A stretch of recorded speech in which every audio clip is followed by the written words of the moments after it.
I voted for me and I didn't even speak.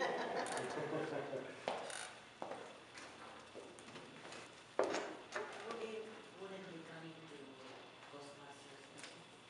No, we're heading up a task force, fraud task force, and that's actually taking up a lot of time. That's We're working with the DA and the FBI, oh, and it's all about real estate. There's a lot of fraud going on right now. right now. Like this, according to,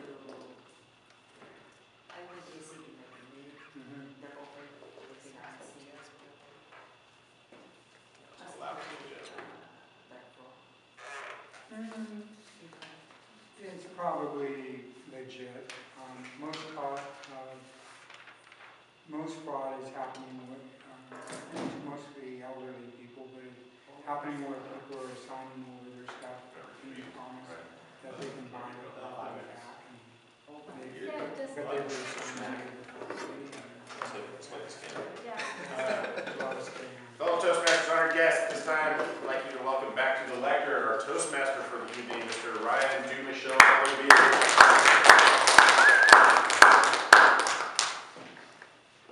Thank you, Mr. Sergeant of Arms, fellow Toastmasters, and honored guests. We now move into the main portion of tonight's meeting, that being the prepared speech portion. Our first speaker this evening is going through the Competent Communicator Manual for the second time.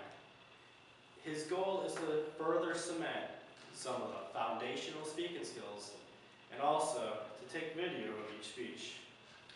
Tonight, he's delivering speech number 1 out of this manual, the icebreaker.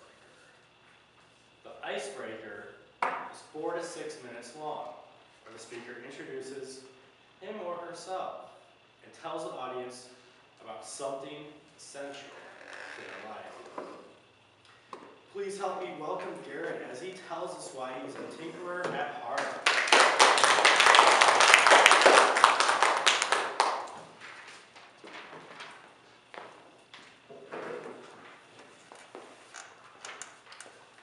When I was about 12 years old, I found myself in Law's hobby shop in San Luis. I'm cruising around the shelves, and I come across this long, slender box. On the front of it, there is a picture of an RC airplane soaring through the sky. I knew that I had to have it. I bought the RC airplane. I bought the ridiculously oversized controller. I bought the servos, the receiver, the transponder, the transducer. I bought everything. I went home, and I spent 2 weeks meticulously putting this thing together. I attached the motor to the front. I put the servos in the thing. I tuned the flaps, put all the batteries in. And I set off to fly it, even though I had absolutely no experience. The plane collided with the ground at approximately this angle, or about 45 degrees, not exactly straight on, but close. When I ran over to it and picked it up, the engine was dangling about 8 inches below the plane by one of its control wires, similar to a wounded gazelle in Africa. Toastmaster, fellow Toastmasters. There is no way that I can describe my entire life in 4 to 6 minutes, but I'll tell you one thing that I am. I am a tinkerer. I'm a builder and I'm a fixer.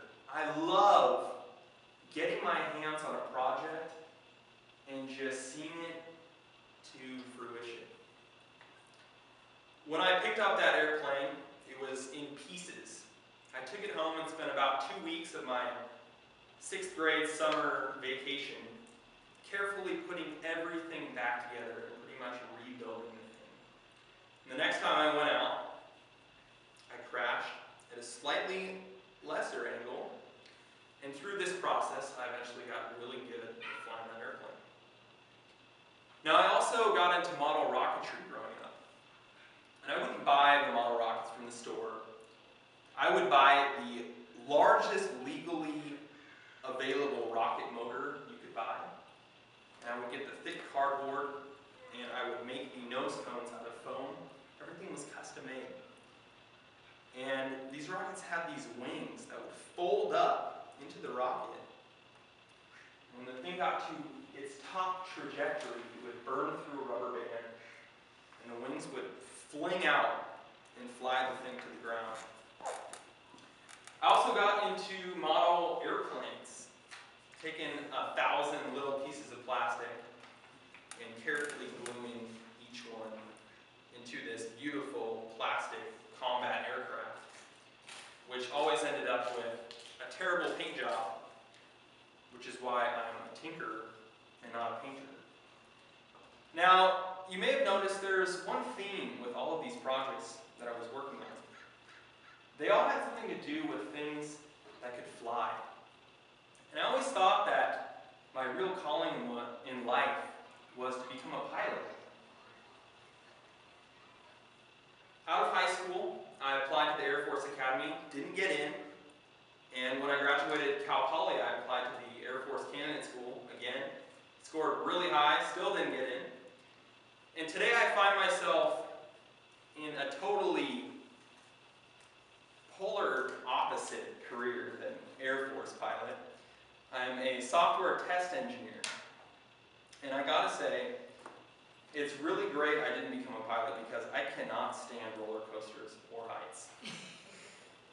In my current career, I really get to use my tinkerer and fixer skills. I look at software all day and I look at code, and I get to figure out what is wrong with it and why it's not working. Just like I was doing when I was building that RC airplane, building the rockets, or building the model airplanes. Right now, I am learning how to write my own programs. So I will code something up, and I will tell this program that I want to go into the software. Click this, click this, click this, write this, and then I want this result. I like to call them my own personal robots. Fellow Toastmasters, I am a tinkerer, and my robots are coming. Toastmasters.